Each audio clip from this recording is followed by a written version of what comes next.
You Good. I like the screen. It says go. go, go, go. You're on air. Now it's showing on air up on top. I like it too. Yeah. I'm good. How are you, man? Well, I'm surviving here on a beautiful sunny day, a cool day. But we got some rain yesterday that we needed desperately. So we'll take a little coolness after a good soaking 24 hours of rain. We need a little bit more of that. Yeah, we had We it had been probably 60 days or so before we got since we had anything that was really worth anything. So it was nice to have just slow, steady all day long. So, yeah. uh, folks out Now, there on social media, welcome to Boer Goat Broadcast. This is episode number 2. I'm Jason Brashear, and with me is Josh Taylor, and we will be with you for the next hour or so, talking all things Boer Goat industry and the American Boer Goat Association. focusing, focusing on the nationals Dun dun dun! It is. coming up. I mean, quick, right? I was looking at the calendar earlier today, just kind of planning out the rest of the month, and I was like, whoa, Yeah, yeah, it is it's, here. it's pretty Uh, quick, we're pretty quick. we're 3 weeks from today. Early entry Entry deadline is deadline is tomorrow. tomorrow. 3 weeks from Yeah. today, folks will be headed towards Grand Island, ready to move in on the 29th. And it's here, y'all. It is here. So we got an absolute packed schedule for this evening. But before we jump into that, just a little bit, Josh, you've been out on the road. What have you saw? What's kind of been going on in your world? And I'll touch a little bit of what I've seen. Yeah, I since the last episode, so it was after that episode that you and I were up in Missouri. Yep, Good show, great, even better sale, better right? sale for sure. Had some good sales here uh, around the state as well. And then I went up to Colorado, did the Weld County um, Goat Expo. What I can't remember what they call that, and it was a good show. Good numbers, really strong youth presence up there. Those folks did an awesome job. Collaboration of breeders, throwing money in to really promote those youth jackpot shows, and I think it was pretty evident that as much as there's dissension out there amongst the groups going back and forth head to head, when you start to realize that segment's there, it's not going away. Nope. We kind of don't necessarily cater to it, but accept it, throw some more resources at it, it starts to blossom. And a lot of those kids that came in that show in particular that were just the showing market goats or commercial does, I had seen earlier in the day in that ABGA deal. And that's the kind of thing it's going to take. It was really, really nice to see that. I was pleasantly surprised. I was very pleased. I was at the Indiana Boer Goat Classic, one of the IBGA's signature shows, and they started off, and he's like, "Well, the show starts at 9. It's commercial. Let's start at 11:30." Then it moved to 12:30, and watching them and seeing those kids involved, and then after the show, seeing those kids that showed market goats and showed my tonic goats, and then and showed commercial does and commercial bucks, and then roll right in and show some breeding stuff. It's pretty nice to see that, and folks that's kind of grabbed that opportunity by the horn and started to promote both. They certainly do a good job, and it's just a way to get more folks involved with what we're trying to do. And since we last talked, of course, we had a good deal there in Missouri, but spring sale season, I guess, is kind of wrapping up. But we had a heck of a spring sale season, I think, across the board as we talk about market for ABGA registered goats. It seems that we've picked up quite a bit from where we were last year. And I was talking to Tyler Sparks, and he said, you told me about 2 years ago it would take 2 years for us to kind of get back on our feet, and here we are. And I think sales are much stronger, and I'm pretty excited about that. But the other thing, before we jump into our thing that I want to talk about, is how blown away I have been at every show that I've been to this year at the quality of percentage bucks. And I know Yeah. I'm going to stir the pot a bit about why. And I had a good conversation with Roy Rosenberger 2 days ago, and he's like, "This is hogwash. Why are we doing this?" And I'm like, "Did you see them? Did you see how good they were?" And I know you and I saw a good set of percentage bucks out of Missouri, and kind of everywhere I went, you leave with your mouth watering. So it's kind of exciting to see kind of our newest division actually coming out with some incredible quality. Well, we've opened up that opportunity Yep. for folks. They just don't have to slap a band on those things anymore, and they can use them and utilize them within a breeding program. With the way all the registration stuff is sorting out now, Yep.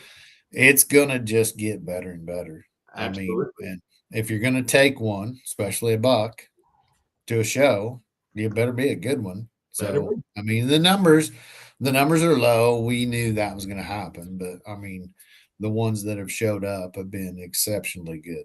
Incredible. It has been incredible. Yeah. And speaking of incredible, yesterday, I guess I saw that come through on email, our annual report. And I think this is the first time that we've seen an annual report.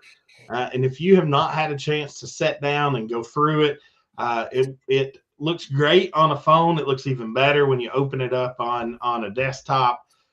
But folks, we finally have what we've asked for, that talks about how many members do we have, how many registrations, how many shows, and all of this. And I hope you have a chance, or will take some time to go read it. But I think that's a good segue to bring our first guest in tonight. And I printed it off. Yes, absolutely. It's not that big, guys. There's and there's pictures for some of us. It's even better, right? With graph, so we can understand it. You don't just have to read just a boring old annual report like you would see from some brokerage firm. This talks about some relevant stuff that people are interested in and have always wanted to know. And let's bring Caleb on to kind of get an overview of it real quick. Sir, how are you? Hello, guys. How are you tonight? You're great. Awesome. We're talking about the annual report. Jason and I both commented how great that thing looks.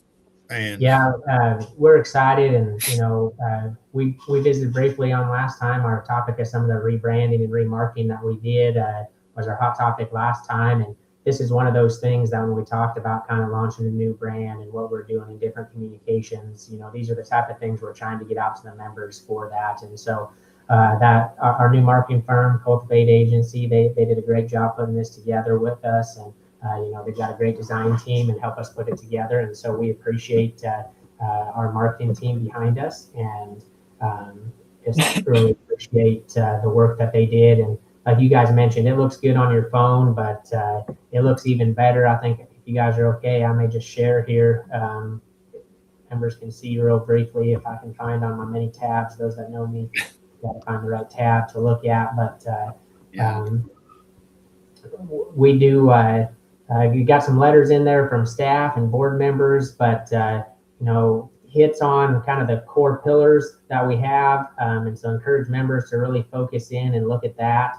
But then, like Josh said, we had members like Josh there in mind that we tried to keep it picture oriented and number oriented, and didn't have to read as much. But some exciting things we put together that members had been asking about, and encourage members just to go in and open this and look. We're not going to go into detail tonight, but does talk about our membership and highlights, where our membership is kind of concentrated at. So congratulations to Indiana, and what they've grown and built into there is now our largest membership, combined ABGA, JBGA together. That is combined adults and youth there. But a neat thing we did is we went and looked to see what bucks are being the most influential. And so we put top 10 registrations on there,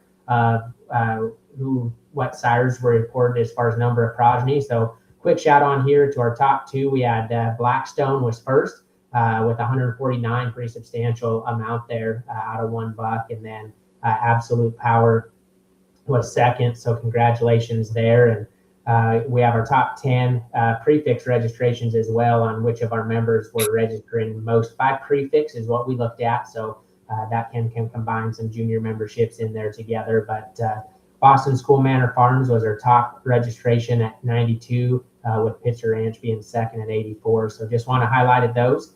And we did have 21,000 total registrations last year. So some neat things there. I don't know if you guys, anything stood out to you guys on that, or want to hit on anything. Here we can hit briefly on show numbers, but again, just really want members to get on and look more than anything.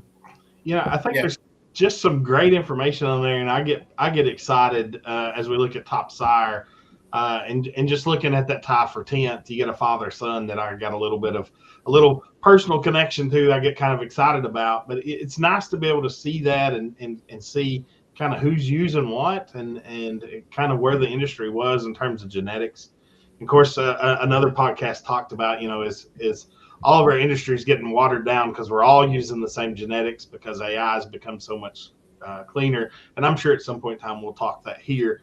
But this information is just so dadgum cool to look at and to kind of think about how things kind of fall into place. And 21,000 goats registered last year. That's a whole lot more than I would have ever guessed. That's good. It's good. Yeah. Yeah, we're still going strong there. And as we continue to build this out, I was just at a conference this last week, actually. It's called National Pedigree Livestock Council, which is a nonprofit for all livestock registries that they can join. And so the Angus Association, AQHA, they were there, and a lot of the big member associations. So it's great kind of interacting with those other executives and directors. But one thing that they talked about is hot topic right now, right, is AI, and not on livestock AI, but artificial intelligence and what that could do and how it would affect us. But one of the things they really hit on was AI is only as good as the data you feed it. We're going to continue to try to do a better job recording data and keeping track of things, that we can report on things, on trends and where things are at, and continue to be transparent to the membership on are we growing, are we going down, where are we at. And so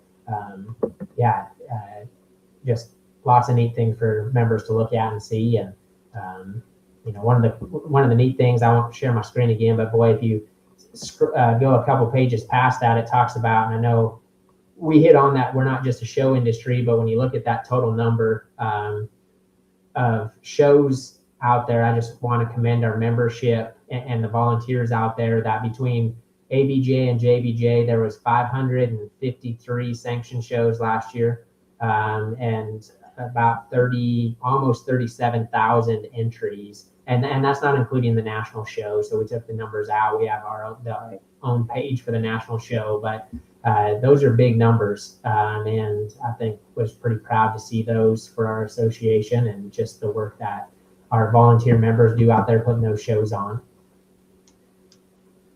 That's great.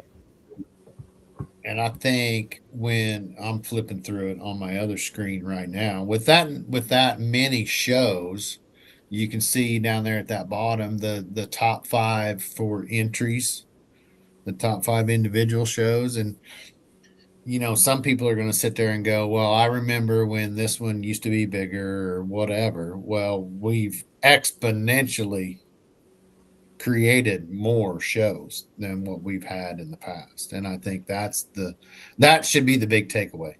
Yeah. Not how many show up to Louisville or Fort Worth versus 10 years ago, but how many more shows we have as a total now.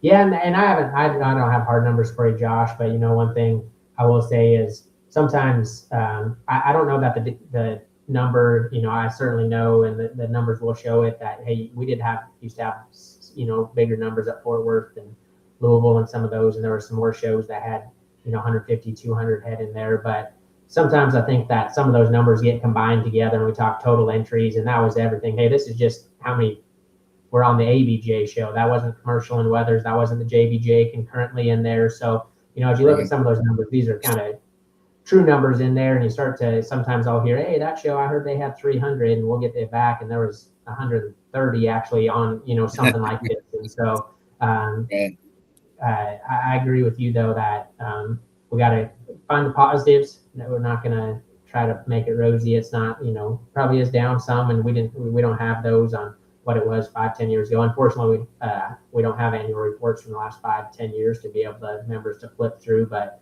I think find the positives on there, and members can hold these, and we'll continue to look year to year on hopefully having growth.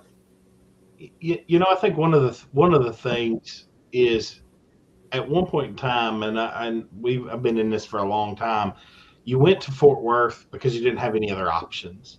And like, if you wanted to show, if you want to get those Septembers out or those fall borns out as earlies, Fort Worth was your option. And there was 4 or 5 shows in January this year, and and I think weather and lots of things kind of play into that. But with those numbers and those stats, we can definitely say the amount of goats being shown has grown.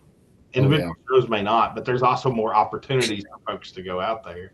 For sure. As you talk about these stats, we mentioned and talked earlier, I don't know if you still got it pulled up, but some stats on judges. Do you still have that pulled up that you can speak on? Yeah. Jason doesn't even know here. He's setting himself up like he's trying to brag on himself. But we did not include these in, but there are some cool ones, and I can give a little shout out. Jalen and pulled, and we just ended up deciding not to stick it in the report, but we do keep track of how many shows each judge does through the year now. We're able to keep that a little bit better than we have the last couple of years. So we'll give a shout out. Clint was our winner there last year on the ABJ side. He judged 19 shows. Obviously, our national show judges, when I give us our total number of head, it kind of inflates that because we include nationals in for our national show judges, and that's obviously our biggest show. But our top 5 on the ABJ side would have been Clint Demet, then Jackie Redden, Jason Brashear, Justin Burns, and then I'm going to go 2 actually because it was tied at 14 shows, was Randy Plattner and Jalen Therry. Total number of head judged, top couple there. Jason, you actually judged the most amount of entries across the year with 1,584 goats judged just on the ABJ side. Nice. Was 1486. Kathy Carr was at 1470, and Linda West was at 1430. That's awesome. Wow. Yeah, some cool things there. Again, just to highlight a couple of those. On the JBJ side, Justin was first with 8. Justin Burns with 8 shows.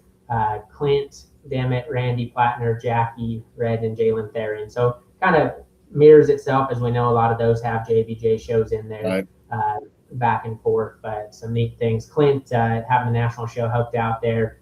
He got you on total number with 933, but Jason did 890 there on the JBJ side of things too. So really, Jason, you judged over 2,300 head, 2,400 head last year. That's crazy. Wow. There should be no reason why you should ever screw up after seeing that many goats. Hey, I judged with Comrade this weekend. He let me know when I screwed up. There you go. We had a good time. Well, I think that's last thing I want to highlight on there is members. A lot of times I've gotten, since we've kind of started, and there's been questions on finances. Where's the association at?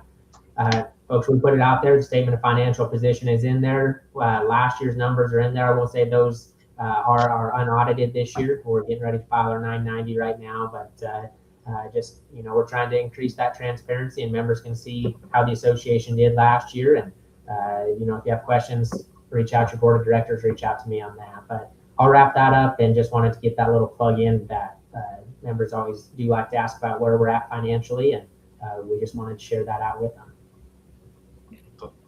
That's awesome. Well, I certainly, coming from a nonprofit who is getting ready to finish the fiscal year and get started on my annual report, I have some pretty big shoes to fill up if mine looks this good, because this looks. Oh, there you go. So good. Congratulations to you and your team on putting together a tremendous annual report. And members, folks that are out here looking at this, go read it. There's information that is beneficial for you. It adds a layer of transparency to this association that we've never had. And instead of just kind of being a curmudgeon and just being angry about things, go read about what's happening. And I think you'll find real quick that sometimes the information you're getting is told in a little different way. So go check it out. I'm sure it'll be on the website if it's not. If not, go check out your email. It is on the website now, and we will put it on social media on Monday as well, just to share out for our members to see them that way. Awesome. It's good, valuable stuff in there. Yep. Do you want to jump in and talk a little bit about the National Herd Sire catalog or merch or carcass contest or any of these other things before? Yeah, I'll hit it quick because I know we've got a full night for you guys on guests. So on those 3 topics, just put a plug in. Any of our members that last year we started a national kind of herd sire catalog that we'll put in every exhibitor packet at nationals and on the ringside tables. And so if you want to get a buck or just your farm in general or service, if you got anything in there that you want to advertise on, that deadline is May 15th. You can reach out to me. The application is on our national show website that you can find that application and a job form you can fill out. But would love to have our members be able to advertise and get in front and pretty affordable rates. Full page is $200. Half page is $150. You can get discount if you go 4 pages or higher on some of those places that have a bunch of bucks they want to advertise, but a good way to get involved at nationals. A couple other questions we've had before I'll turn it over to others. Mention the merchandise. We do have our merchandise store open. I will tell members the questions we've already had is how do we get t-shirts? T-shirts are only going to be available at nationals. So we are ordering a big set of t-shirts and they will be at nationals. Our vendor has guaranteed us that we will have t-shirts in hand at nationals with a neat logo kind of built around the national show logo, but a little extra spin to it. And so I think members will really like that. So you can get your national show merchandise there. Regular ABJ merchandise will have select some hats and some other things available to purchase there at nationals as well. But you can get hoodies and some polos and some different things with the national show logo on it ahead of time on our website on Printful. And then what else do you ask me to talk about, Jason? The carcass contest. Carcass contest, yeah. Yeah, that's a big good segue into our next guest. I'll hit on it. We changed from meat goat evaluation contest over to a carcass ultrasound contest.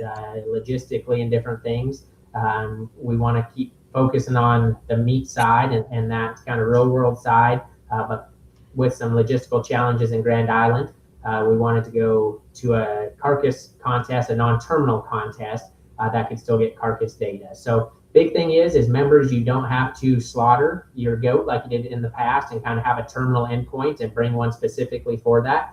So any goat entered in can be registered, can do the ultrasound contest. Really any goat at all. The only thing, if you want to get your full blood buck ultrasounded, you can.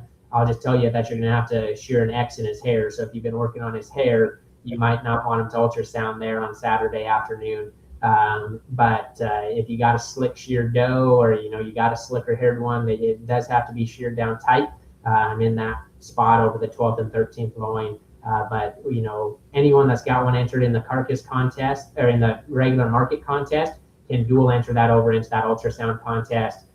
They'll be able to get cleaned off. If you have them sheared down for the market goat show, you'll have them sheared tight enough for the regular ultrasound, and we'll be able to get entered. And there's some money and some buckles given away in that deal on the ultrasound side. So it's a good opportunity for members to get data and for members to enter another contest. It gives us some pretty cool information also. Absolutely. When we get all that ultrasound back, it's neat to just put it all in a spreadsheet, see where certain sire groups fall, what the trends are, what the highest heritability is on certain of the carcass traits, what passes on, what doesn't. It could be some pretty valuable insights if you have a decent contemporary group size with sired by one buck. So absolutely, it's a good direction to go. I like that. Absolutely. Well, and this kind of is a segue not only to nationals, but to our last guest tonight as we start talking about buck test and just, profitability in terms of carcass merit. And as we continue to push this breed forward, not only as a show industry, but as a true meat breed that it is and it's designed for, things like this become much more important to be able to identify this bloodline is going to just put a better carcass. And if you're looking for a terminal fire, there's where we're going to go. Yep. Absolutely. But before we get into that, it's time to talk about JABGA events, and I think it's about time to bring Jalen on and see what we've got planned here in a couple of weeks in Grand Island with Caleb. Thank you. Thank you. Appreciate it. Have fun visiting the rest of the night. Yeah, Thank you, Caleb. We'll try to get through it. Jalen's going to talk about all the contests, all the good stuff. Where do you want to start? Man, we got a whole bunch of things to talk about. We'll start off kind of just beginning of nationals. May 29th, that's a Friday. We'll start off our events with Stock Show University at 4:30 in the show ring area. And that's a Sullivan Stock Show, correct? Yep. Yes, sir. That's Sullivan Stock Show University. They'll begin their presentation at 4:30. It's usually about 45 minutes long. Following right immediately after that, we'll have our welcome event. So our junior ambassadors and directors will come out, do a big introduction, kind of hype up what we're going to do throughout the week, do some little informative information. If you have any questions about contests or anything like that, we'll get those answered for you during our welcome event. And then our directors and ambassadors will hand out some matching bandanas so that we can roll into Barn Olympics. We'll have kickball, volleyball, water balloon cannons, just a bunch of games for these kids. Yes. So it's going to be a fun time. Yes, we're going to do a bunch of games with the kids. Kind of when it's dwindling down, we're going to kind of turn down the lights and turn on some music, and we'll have a barn dance. Our junior directors and ambassadors really wanted to have a nice little barn dance and kind of get things a little relaxed and have some fun before we start the competition the next day. So all that will be on Friday, May 29th. And then rolling into Saturday, May 30th, we'll start our opening ceremonies. We'll have that starting at 11. National anthem and prayer will start our opening ceremonies. So if anybody is interested in prayer or singing the national anthem, we would love to have you sign up for those things. That sign up is on the national website. And I believe that sign up went out on an email either last week or a couple days ago. I will not be doing that. Me neither. We would love to have you. And then following after that, PSA, all junior animals, all junior members, y'all will need to wear your area shirts. We'll hand those out during check-in, move-in. So everybody will have a designated area shirt. Please make sure to wear that during opening ceremony so we can have a giant JABGA picture when we do opening ceremony. Nice. Yes, we want to see everybody in their t-shirt. Following that, we'll start off with our goat judging contest. I believe that starts at 12. So we'll start with goat judging, and then immediately after goat judging, probably a 30-minute break, but we'll start into skillathon, public speaking, and sales talk from 1 p.m. to 6. We will have a sign-up sheet at check-in. So once y'all go to check-in, there will be sign-up sheets. Please make sure to sign up your child, or if you're the junior doing check-in, please make sure to sign up for your time slot, 1 to 6 p.m. And you will need to arrive at your designated spot 5 minutes before your time slot begins. We want to make sure that this is organized. We keep everything in a flow. We're not getting behind. You're going to have to with that much stuff going on, folks. So Absolutely. Make sure you pay attention. Yes. And have grace for everybody. Yeah. Yes. We will have a slot on there to put your phone number. So if you're not arrived 5 minutes before, we will give you a phone call. We'll only give you one phone call as a warning. Hey, your time is coming up. Make sure you're at your slot. We want to make the flow as smooth as possible for y'all as well as our judges too. But again, that's 1 to 6 p.m. If we do run a little bit behind, we'll make sure everybody gets through and gets finished. Don't worry about missing something. Let's see. Do you have any different contests from last year? So the only different thing that we did, well, I wouldn't say it's different. Our coloring and photography contest, that was already done prior to nationals, but those winners have already been selected, and we will do a big announcement as well as present those winners at nationals. So you'll see their pictures and coloring pages all over the place, and the coloring book as well too. Those will be on our ringside tables as well too. Kind of a different. It's the same contest, but there's a little bit of a difference. Our fitting contest is not by age divisions anymore. That is a new thing this season. So it's 3 divisions now. We have our beginner, advanced, and our mentor groups. These are all self-declared as well too. So if you believe that you are a beginner fitter, you've only been doing this maybe a couple times a year, you're not confident, you don't really know exactly what you're doing, you can go into that beginner division. Advanced is for those kids that absolutely know what they're doing and they're proud of it, and they know what to do. They're going to go in your advanced groups. And your mentors, so you'll take a advanced kid and then a beginner kid, and you'll put them in a mentor group. We've had a lot of success seeing those big kids step into that mentorship and try and teach those littles, or not even littles, teach those beginner kids that really don't know how to fit, or they want to get more practice in. We see those big kids really jumping into that leadership role and teaching those kids on how to fit, and they're doing a fantastic job at doing that. We're seeing a really good spike in that. So that's kind of a difference in our fitting contest. So that'll be a little change, but it'll be fun. Let's see. Kind of talking about our point system a bit for nationals. It's a little bit different than regionals. Regionals, it's out of 400 points that you can max out. 100 for each contest, and we'll pick the 4 out of 6 that are your tops. For nationals, it's kind of the same thing, but instead of 100 points, it's 150 points. So again, we'll take your top 4 out of the 6. So show, showmanship, skillathon, goat judging, public speaking, and sales talk. We'll take your top 4 out of those, but instead of 100 points, it's out of 150. And the max you can have is 600 at nationals. So that is kind of your national point system right there.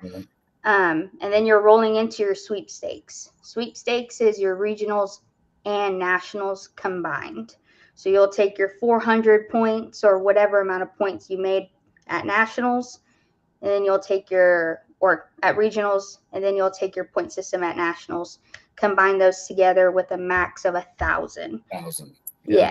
So it gets a little complicated there. But yes, so sweepstakes is kind of the whole season compact together and kind of figuring out who's your top between nationals and regionals. Jalen, I'm glad you're figuring those points and I'm not. Yes, it gets. I don't have that many fingers. Not at all.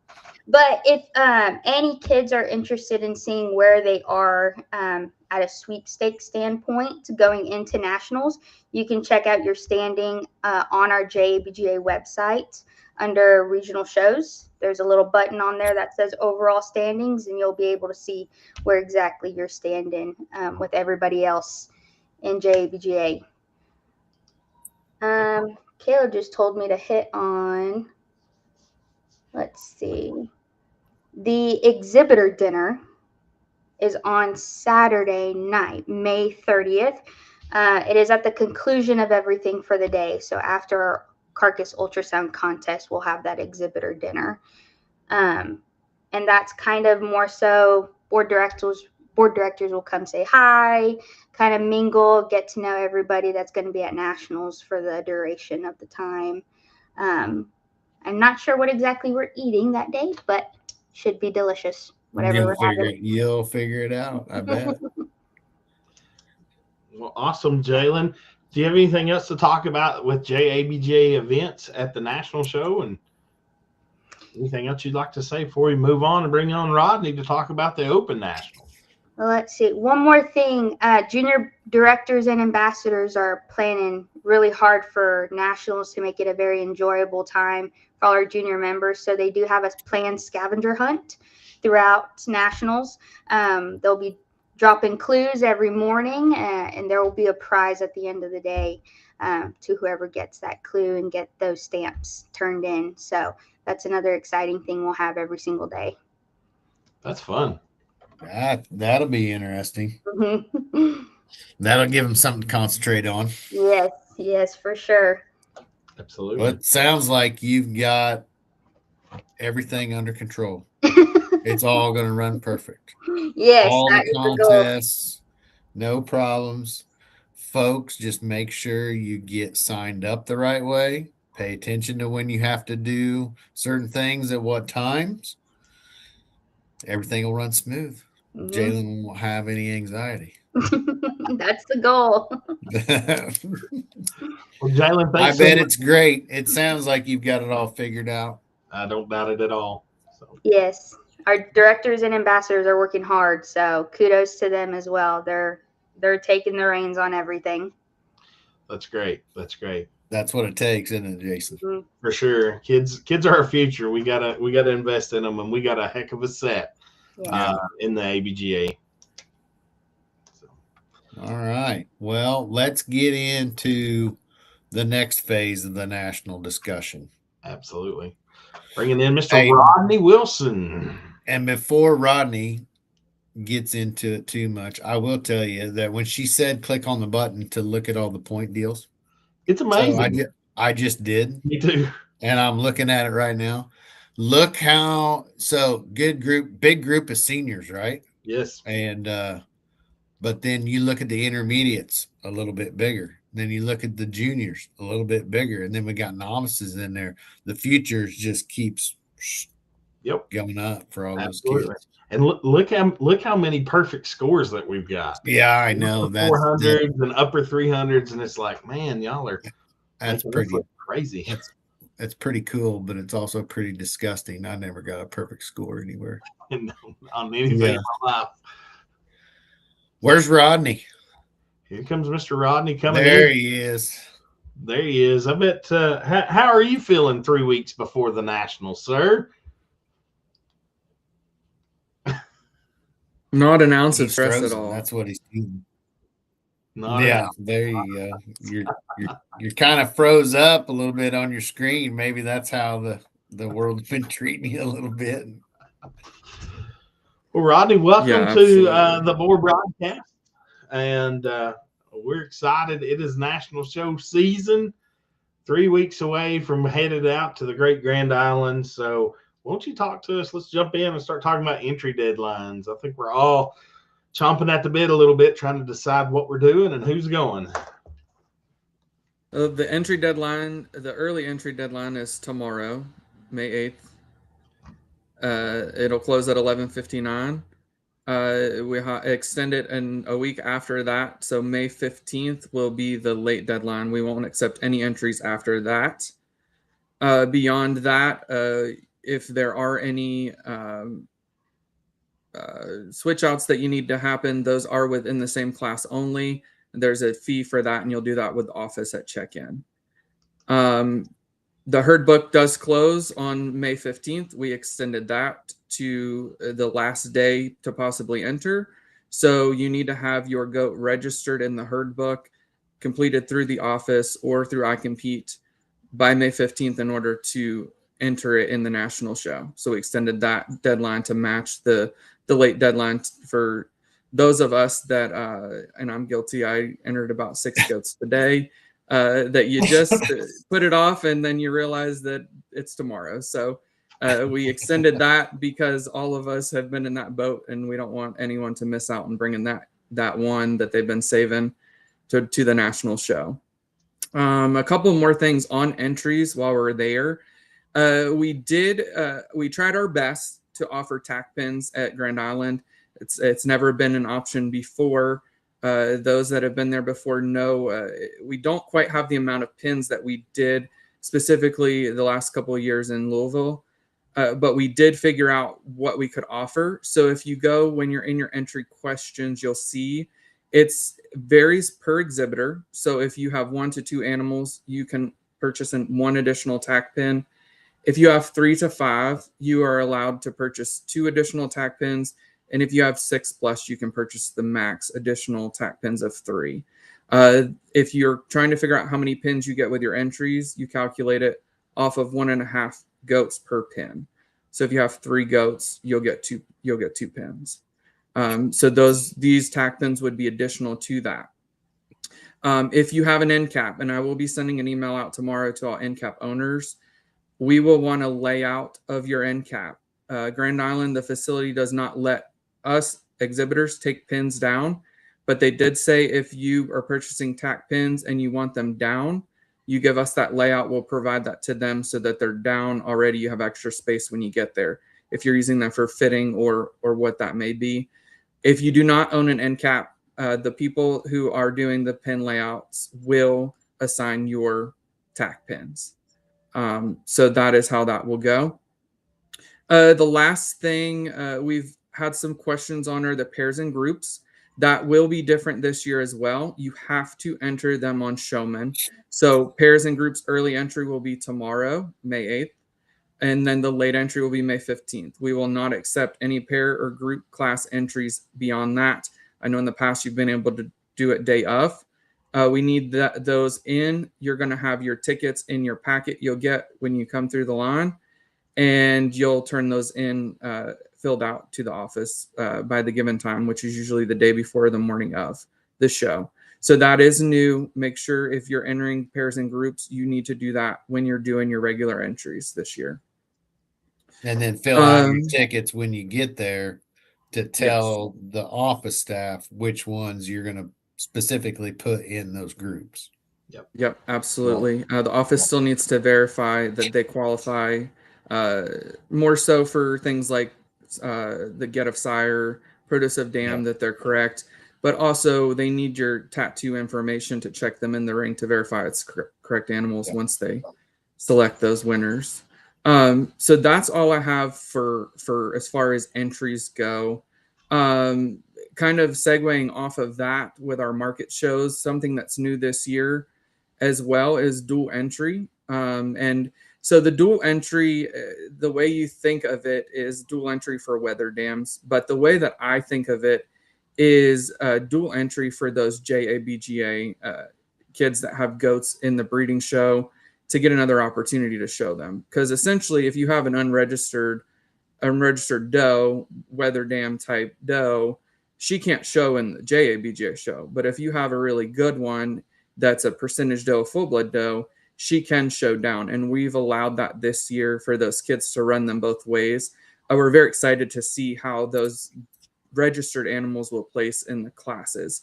And that too, we will award the highest registered weather dam in every weather dam class. They'll win a buckle. So if if you sit third in class, but you're the first registered weather dam in that class, you'll be the class winner, registered weather dam for that class. So that's very cool.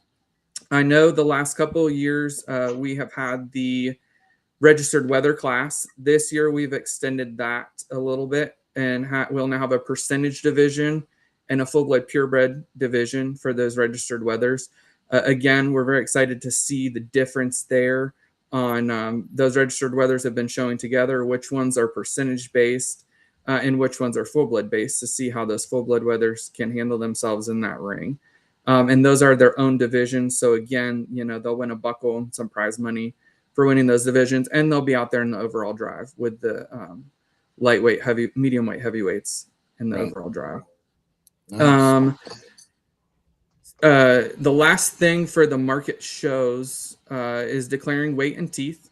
So if anyone's been to the regional shows, we made some posters there that had a picture of milk teeth and a picture of two teeth.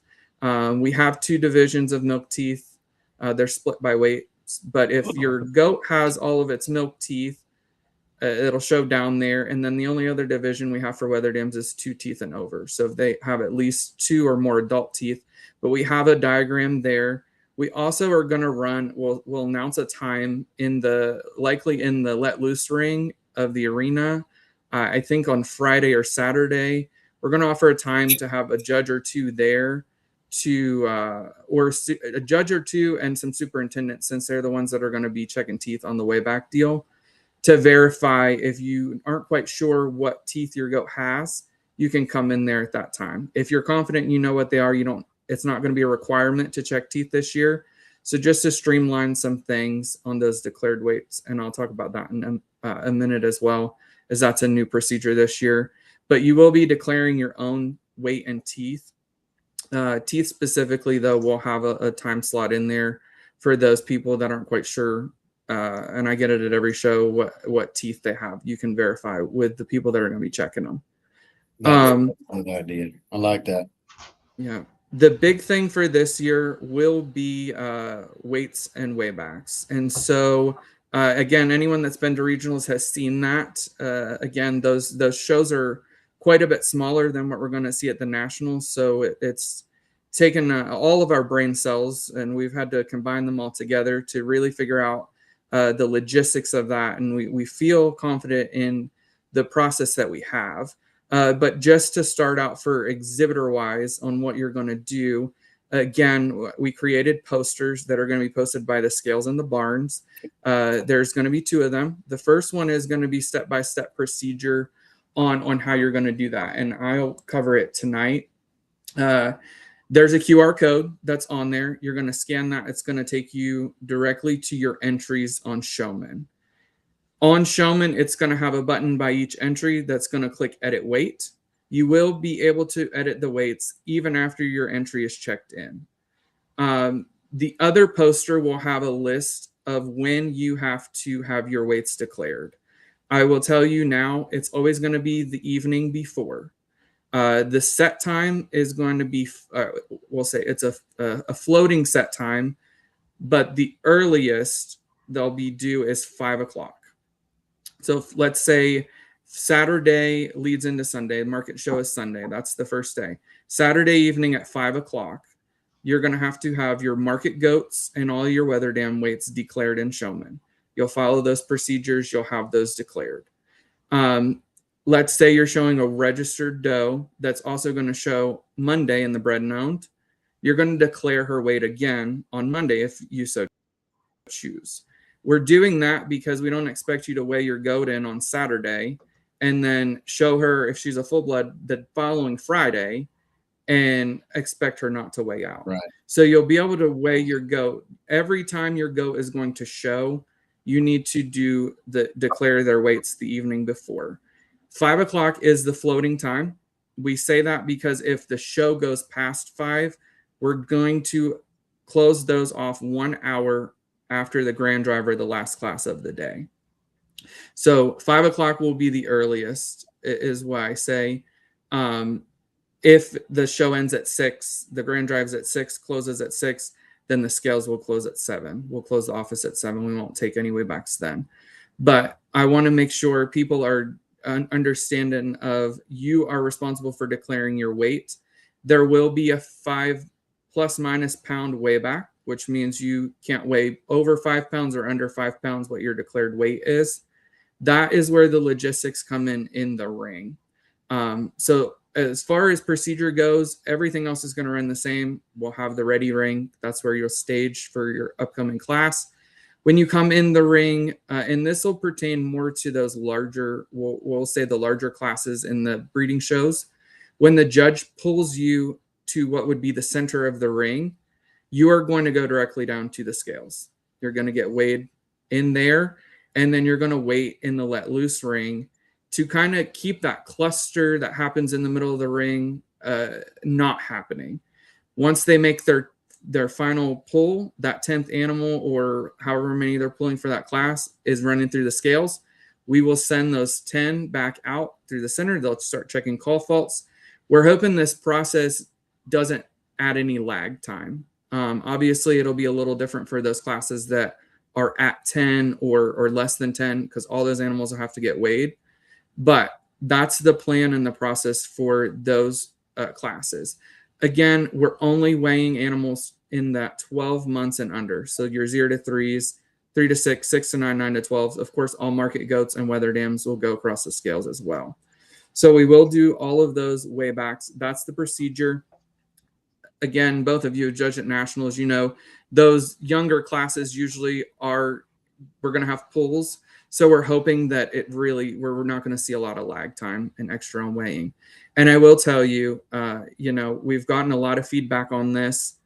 I am very excited for the data that we're going to get out of this, especially talking to the Breed Improvement Committee and the foundation and some of the grants that this data is going to qualify us for, just having it, having some ADG, some WDAs and things of that sort. So we are going to use this data. We're not doing it just for whatever reason you may hear. We truly want the data, and that's why we're doing it. So that covers kind of all of that. One big, very controversial topic. Something else that is new for this year is showmanship, specifically for breeding showmanship. It is going to be a split ring. So we will have bicycle racks straight down the center, and it'll be 2 rings that morning. There are 4 showmanship classes, so we'll do 2 in each ring. We have 2 judges. There'll be a judge in each ring. The microphones will be set to either side. So if your child is on that side, you'll be able to listen, and you'll still be able to see what's happening on the other side in the event that you have 2 children showing in the same classes. So that will be new. Of course, our bred and owned day, all of the animals run through that day. So it's one of our larger days. So we wanted to find a way to kind of expedite that morning and combine those classes as best as we could. So that will be new. Of course, logistically, just follow what we plan and what we educate on how that's going to run and how those processes are going to go. But we're excited for that as well. One other big thing with bred and owned, I know the joint ownership in the junior side was a new thing that was approved, I believe, at the December face-to-face. That does not, it is not acceptable at the national show this year. So bred and owned animals must be bred and owned by the one junior exhibitor. That will go into effect in the future, but this national show, we still require 1 junior owner on the bred and owned certificate for the bred and owned show. So the joint ownership is not acceptable at the nationals this year, and that'll go into effect for the regional show series next year, and then of course the following nationals. One big thing, and this is the thing I personally am most excited about, are the grand drives and the plan that we have for those. I know both of you know me. Lots of people know that my focus is on the kids. That is where I see the future. I know you both just touched on that. Anyone that is following the association can see that our junior membership has doubled in size over the last couple of years. Our junior shows are huge now. And this is our national show. Jalen talked about it. One of the first things I did when I took this role as national show chair was put the juniors in charge of their side of the show. They are organizing it. They have picked their prizes. They have worked logistics on the things that they're going to be doing. And they're going to be working the show, and they're very excited to do it. They're excited to be in the ring. They're excited to work with their friends, and we've heard about the mentor opportunities. And what better way to highlight them than having some over-the-top grand drives. So anyone that has been to one of my shows has seen what we do. I'm going to keep it there. Just be very excited for the way we're going to run those. On the market side, on the market show, we'll go through the market goats and the weather dams, and then we'll do back-to-back grand drives. That's just so the audience can come in, they can watch the market goat overall winner and turn right around and watch the weather dam winner without leaving their seats. When we get to bred and owned, it is going to be a long day, but at the end of the day, you'll be able to do the same thing and sit there and watch your percentage doe winner, them peel out, percentage bucks come right in, watch them, full-blood does come right in, and full-blood bucks come right in, back to back to back. Watch all your national champions get crowned right there on the biggest stage. So when we split our junior show up, that will mean that first 2 sets of animals that show the first day, they'll come back that second day after the junior show is done, and all 4 will be picked again that day. So we're very excited for that. And to just make the kids excited and have something to strive for and making those grand drives, making it a spectacle and everyone that's going to be watching. So that is absolutely what makes my stress fade away. And every time we're working on something new, every day is something for the national show. But I'll tell you, that's the one thing that has me most excited is how excited the kids are for this. And how excited my team is. I will tell you, the office, Portia, Jalen, Caleb specifically, they have really put all efforts into this, and I'm very excited, as well as the committee on the national show we're going to put together this year. So that kind of concludes what I have as far as covering all things national show. I am just very excited for it to be here. What do you think, Jason? That's awesome. Probably the first grand drive I ever participated.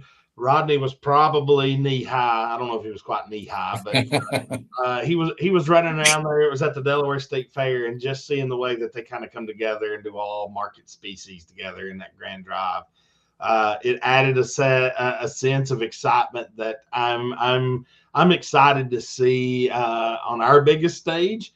And so that's kudos to you, Rodney, for doing a good job. And once again, before we run out, because we are pushing our time, we're probably going to be an hour and 15 tonight, and that's okay. But before you sign off, Rodney, tell us once again a reminder of entry deadlines, just so nobody forgets. Hey, and bring up the shavings. Oh yes, shavings. Oh, yes, absolutely. So shavings are available for purchase. Again, where I said in there, one other thing to hit in the entry questions on Showman, you need to select what time you expect to arrive. If you want to arrive on Thursday, early day, we just ask that you contact one of us and you sign up for two volunteer positions. So that will get you in the barns early. Shavings are there for purchase. You can purchase those through. They're nice white pine shavings. You won't have to pack your trailer. They're available for purchase right there. We're talking about the tack pins. Early entries, you have until 11:59 p.m. tomorrow evening to get in at the early entry rates. If you miss it, or if you have another one that you walk out in the barn next Tuesday, it's not too late. You have until May 15th at 11:59 p.m. to enter anything else at that late entry rate. Once May 15th hits, it is too late to enter. So make sure you go do a double sweep next week in your barns. If there's one that pops out, go ahead and enter it, pay that late fee, and get all the good ones to nationals. We're excited to see them. We're excited to have all the kids there and everyone else. Man, it's going to be awesome. It's going to be awesome. Absolutely. Cool changes that I think everybody's going to be excited about. And there's going to be some good things come out of it. No doubt about it. Good job, Rodney, and we'll see you down the road here soon, and hopefully you get a little bit of sleep between now and and the show. Absolutely. Thank you, guys. But as we start to transition to our next guest, we're so excited about the national show, and we talked about that carcass ultrasound contest on Saturday. But I'm not sure what's happening. Are we running out of time that much? I think Caleb's saying, "Get off, get off." Is it going to? He hasn't texted or anything. No, I don't see anything. But with that, and I think with our new brand and kind of with our new kind of focus, we also are incredibly focused on just being the elite, um, meat goat breed, and so we're bringing in Miss Rachel Gibbs to talk about the North Dakota buck test. And so we bringing her in next to talk about that. But that's a wonderful avenue for our breeders that are breeding carcass animals to really kind of show off what their genetics can do. And so, Rachel, thanks for joining the Boer Goat broadcast. Yeah, of course. Thanks, guys, for having me. I apologize. We're entering spring finally in North Dakota, so my allergies are flaring up. But excited to be on tonight. I really enjoyed. I actually caught some of your broadcasts last month as well, and excited to hear all the talk about data. Right? I think it's so important to the industry, and you can look across the livestock sector from cattle to sheep to whatever you want to look at. They've all led into data eventually. And I think we're starting to see that push on the commercial meat goat side. And it's really exciting to be a part of that journey for the Boer goat breed as they work to establish prioritizing terminal selection and utilizing Boer goats for commercial sires. And a big part of that is collecting this data. And how do we do it effectively? How do we incorporate data integrity and making sure that we're taking out all these things that can impact genetic potential, like nutrition and management and environment? And how do we do that on a scale that's effective for the industry? And so one of the ways that we can do that, and where many of the livestock industries have started, is with centralized performance testing.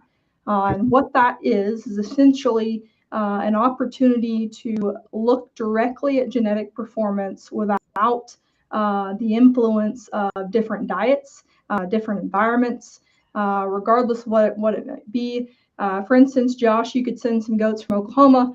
Jason, you could send some goats from Kentucky, and we could see how those goats perform in the same environment, on the same ration, and under the same management in a commercial management setting.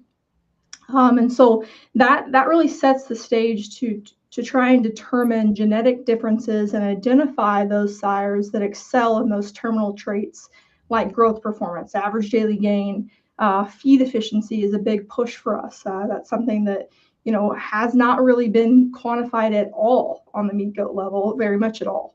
There's a few studies out of West Virginia that have done it, but it's very minimal data that we've got to incorporate at some level to better manage resources and select bucks that can do that. And then look at carcass metrics as well. And we're excited to join you guys at the national show. Sounds like it's going to be a fun time and be able to scan some goats for that contest. And it's something that's so cool to connect that real world piece for those youth exhibitors and something that we've really enjoyed as well. And so North Dakota buck test is set to kick off at the end of the month. And so we're actually going to provide a centralized pickup for breeders nationwide at the national show. And so May 30th, if you've got bucks that you'd like to put on test, we'll haul them the rest of the way. We'll haul them the rest of the 9 hours. If you get them to Grand Island, we'll help you get those hauled up to North Dakota because we recognize that we're not the easiest place to get to either. But that test will begin on May 31st. And one of the big improvements that we've made this year is actually extending the time that we give those bucks to acclimate.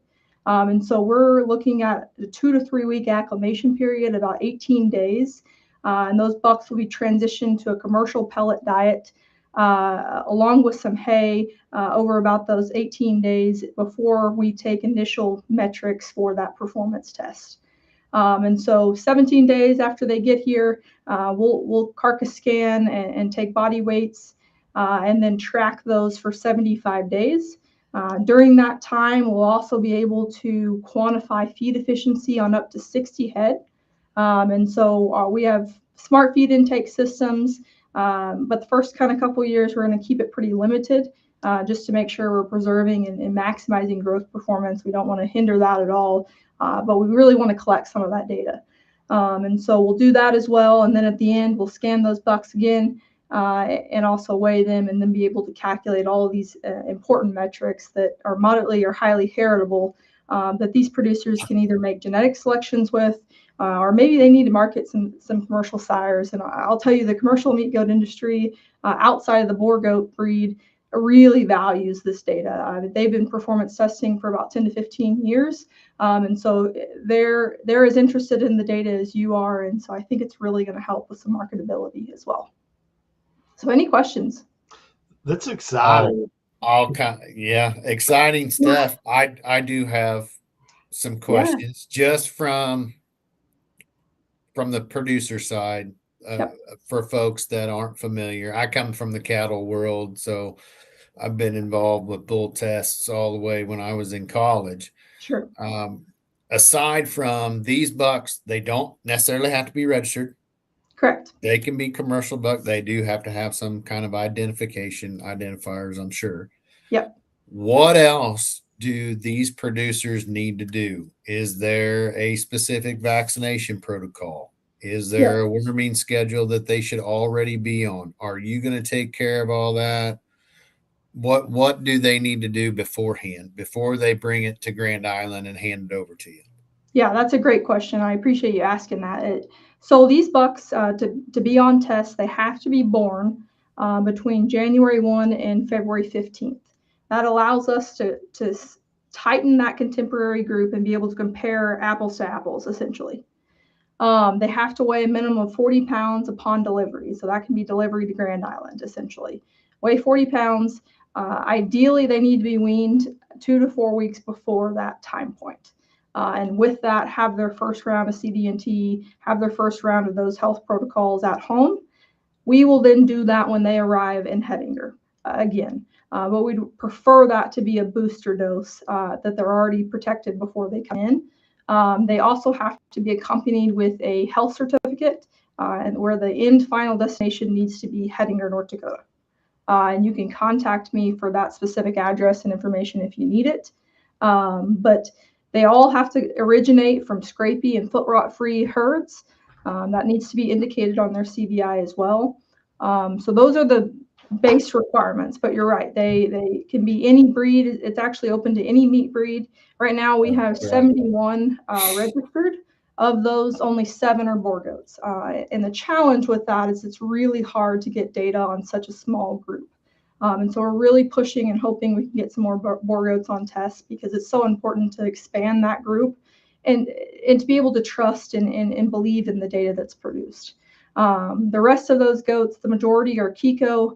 They come from all over the country: Georgia, West Virginia, Kentucky, all of them in the Southeast. And we've got a few Savannah goats on test as well this year. And so we really are encouraging our Boer goat producers to get involved. I think it's going to be a really neat thing. And it would mean a lot to us to be able to get that data and be able to help you guys kind of position yourselves as a terminal sire breed. So what does it cost to enter a buck in the buck test? Yeah, that's a great question. So it's $150 per buck, and that covers everything, essentially. Outside of extensive veterinary care, that'll cover everything. The only other additional cost is if you are an out of North Dakota state breeder, you will need to include a $30 fee total, not per head, for an end of test health paper to send those bucks back home. We're also looking into some options for an order buyer. If you guys are just interested in getting the data and don't want the bucks back, we're looking into an order buyer to get those bucks sold, so you don't have to worry about coming to pick them up. So we're working on different things to help the logistics side a little bit easier for you guys. I know in a lot of bull tests around the country, I was pretty familiar with the ones that were in Illinois, where I grew up back in the day. It was always kind of there was a contest within a contest. Yeah. Between the breeders, right? And so, of course, I would send 4, Jason would send 4, see which one was the highest indexing based on, their start weight. We go from average daily gain and then what their final performance evaluations are and all that stuff. And I think there's a lot of these Boer goat breeders out there that could really utilize some of this data, all of this data, honestly, just to identify some of those specific bloodlines that, hey, these things do better later. They do this early. They can convert. You're going to give them after this test, you're going to give them so much stuff they're not going to know what to do with, from the feed conversion ratios, how much feed it takes for a pound of gain, based on their rations at home, what they can do potentially later on their own. I mean, there's so many things so many doors can be opened right here. I would encourage anybody that's out there. I've honestly got 2 of them that I may, if I can figure out how to get them to Grand Island. I mean, just the simple matter of the fact would be just to help out those breeders of where I got those bucks from, right? Yep. Tie it all back to some pedigreed stuff. I mean, this is for everybody that's always been on Facebook over the last specifically 2 to 3 years. Oh, we need EPDs. Oh, we need EPDs. This is your jumping off point. This is your starting spot. Do this first. If you don't do this first, we can't go farther.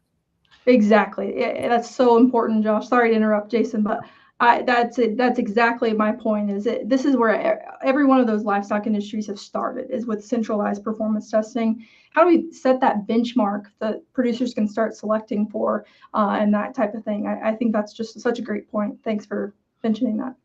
Absolutely. And I'm going to encourage everybody, if you got a buck that fits that criteria, check it out. A quick Google search for the North Dakota buck test, and it'll pop right up. It's part of North Dakota State University, the land grant university there, and the work that they're doing. And you can see some tremendous reports last year, and I just kind of looked at carcass rank, and Kiko beat our boars out, but there were still several boars in the top end of that carcass side. And we know what a boar goat can do with carcass. We know what we're doing. We're just not testing them right. So for those that are interested in data, and as a data geek, throw your buck out there, see how it does. See how it works in the centralized performance testing, and remember that how they rank in this also relates to show points for you that are also noblements and anything else. So it's kind of a win-win, and for everyone that gets kind of all bent up because we may not be pushing the commercial side. This is a great way to step up and say, hey, I can do this. And they're going to do a pickup at our national show, and there's trailers from all over the country heading to Grand Island. If you're not going, I'm sure you can find a pen space somewhere to get them there. You're going to make me feel bad now. Yeah, I think one of the unique things, one of the unique things last year that we did that I'm hoping we're going to do again this year, even if we have to take pictures and videos and that kind of thing, is the breed standard scoring. And so we had three well-renowned judges come out and do that scoring for us. And I think that's critical too. If you're interested in raising both and you still want to maintain that breed integrity, that's still an interest as well for us. So pretty much, if you want to measure it, let us know. We'll get it incorporated as best as we can. That's exciting. That's awesome. Yeah. Perfect scenario. Take your bucks up to the nationals, get them ultrasounded, and then send them to that test. Yeah. Be the same person scanning them. Yeah. See? Awesome. Well, Rachel, do you have anything else you'd like to share with our listeners? We certainly appreciate you taking time, and really, really love the work that you do there in North Dakota. Well, we appreciate it, and appreciate the opportunity to advertise it, and we're just excited to be a part of it. I'm a full believer in the boar goat industry and the meat goat industry as a whole, and so I really hope that this continues to grow and be a really integral part of this data selection performance space. Awesome. We just need to get the word out. Yep. And this is the starting point for it. So I think it's an awesome, we need to take advantage of it wholeheartedly for sure. Absolutely. Well, thank you so much, Rachel. We'll talk. Yeah, thanks, guys. Thank you, Rachel. Man, we went. It's 7:15. It is. It is. We've had so much stuff. It's been a full one, but that's a good thing. It just means that our industry's thriving and that we're busy. So probably need to do another one next week just to recap all that we just went through. I mean, basically, just to sum it all up, and then I'll throw it back to you to talk about some of that judges stuff. But there's a lot of cool things happening, folks. And if you don't think that there is, wake up, get on the website, look at some stuff. The programs that they put together for the nationals, the way they've structured it, the way they've changed some things. There's some things that we're going to have some hiccups. There's no doubt, and we'll figure out the flow. And if there's one thing I've learned in this latest period of my life in this job that I'm at, and even with your job too, we were talking about that earlier. You got to figure out how to do things just a little bit different sometimes, and you just have to accept the fact that things are going to be a bit fluid. But I like where the board's head's been at as far as how they've concentrated on specific changes for the national show, how they want to hype this thing up, right? They want to focus on the kids. They want all those things that Jalen was talking about. Awesome deal to be able to do that. Shine that light on that junior program. And it's going to be really cool. I'm excited to get up there now to judge that junior show. And I mean, I can't wait. I think it's going to be neat. And to focus on the commercial side, to do the buck test. We didn't even get to the commercial report. It's on fire still, y'all. It's been good. We were talking about 560 weight, for some of those lighter weight kids and 40 to 60 pounders. I mean, it's been awesome. But wrap it up, finish this up with some of the judges stuff that's come out. Throw that out there. This weekend, if you're in Indiana for the Area 3 regional show, Terry Burks will be doing just a kind of a hands-on judges training.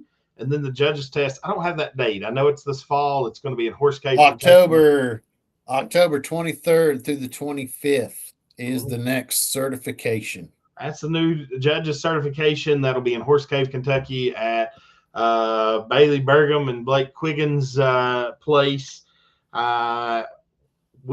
Judges, there'll be an email coming out about continuing ed, and we start with our first continuing ed event. Olivia Rush and myself will be doing an education event at 5:00 on Sunday of nationals. We'll be talking about common coal faults and just how we see them and how we justify things in our mind.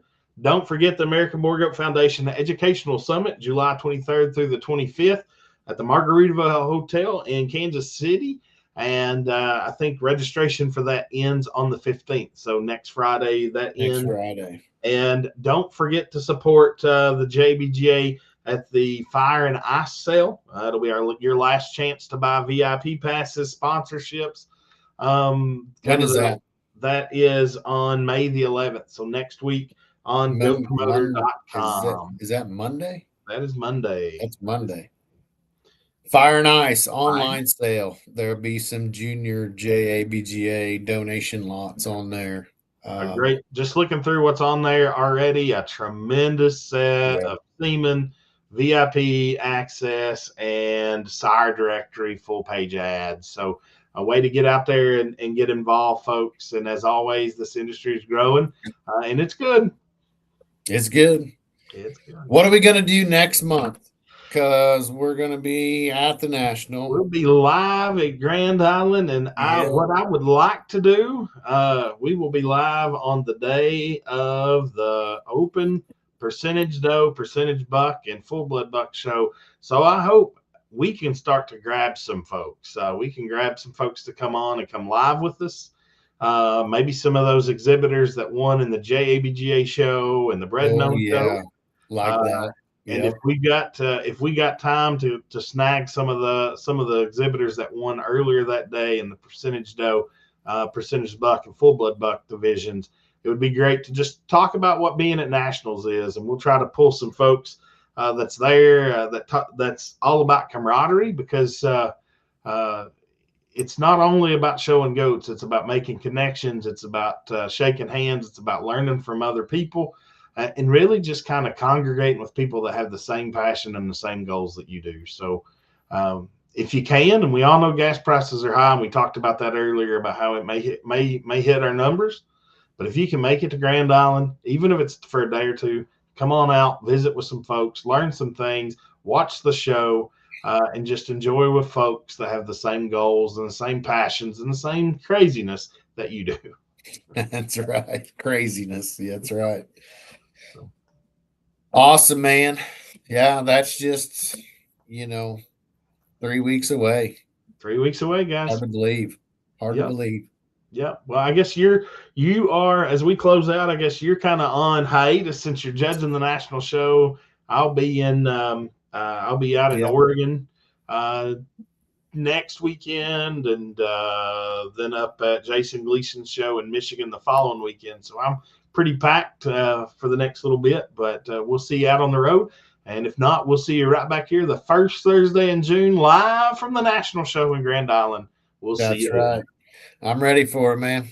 Sounds good. We'll see you soon.